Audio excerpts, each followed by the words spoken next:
Doctor Vandana Das കൊലക്കേസിൽ പ്രതി സന്ദീപ് കുറ്റക്കാരൻ. കൊല്ലം additional sessions കോടതിയാണ് കുറ്റക്കാരൻ എന്ന് കണ്ടെത്തിയത്.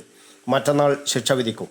പോലീസ് ഉദ്യോഗസ്ഥർ, ഫോറൻസിക് വിദഗ്ധർ, ചികിത്സിച്ച ഡോക്ടർമാർ തുടങ്ങി 70-ലധികം സാക്ഷികളെയാണ് കേസിൻ്റെ ഭാഗമായി കോടതി വിസ്തരിച്ചത്. 22 തൊണ്ടിമുതലുകളും 207 രേഖകളും ഹാജരാക്കിയിരുന്നു. പ്രതിക്ക് ഉയർന്ന ശിക്ഷ നൽകണമെന്ന് വന്ദനയുടെ പിതാവ് KG മോഹൻദാസ് പറഞ്ഞു. ഇന്ത്യൻ നീതിന്യായ വ്യവസ്ഥയിൽ പൂർണ്ണമായ വിശ്വാസമുണ്ടെന്നും വന്ദനയുടെ പിതാവ് പറഞ്ഞു. 27ഓളം തവണയാണ് മോളെ മാരകമായി കുത്തി പരിക്കേൽപ്പിച്ചത്.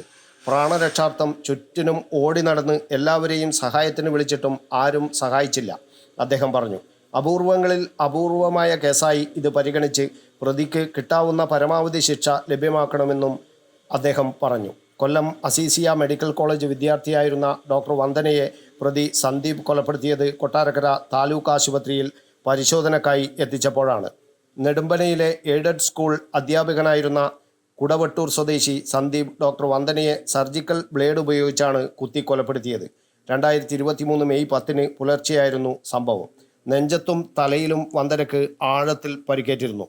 തനിക്ക് മനോവിഭ്രാന്തിയുണ്ടെന്നായിരുന്നു പ്രതിയുടെ വാദം. സുപ്രീംകോടതി ഉത്തരവ് പ്രകാരം പ്രതിയുടെ മാനസിക നില വിദഗ്ധ സംഘം പരിശോധിച്ചതോടെ ആ വാദം പൊളിയുകയായിരുന്നു. News bureau, Kannur media.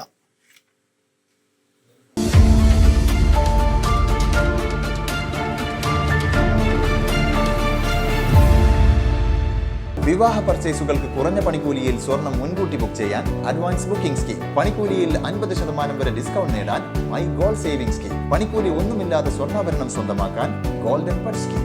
എന്നും വിശ്വസ്തയോടെ സ്വർണം സ്വന്തമാക്കാൻ ആരാധന ജ്വല്ലറി, കുവൈറ്റ് ആൻഡ് കണ്ണൂർ.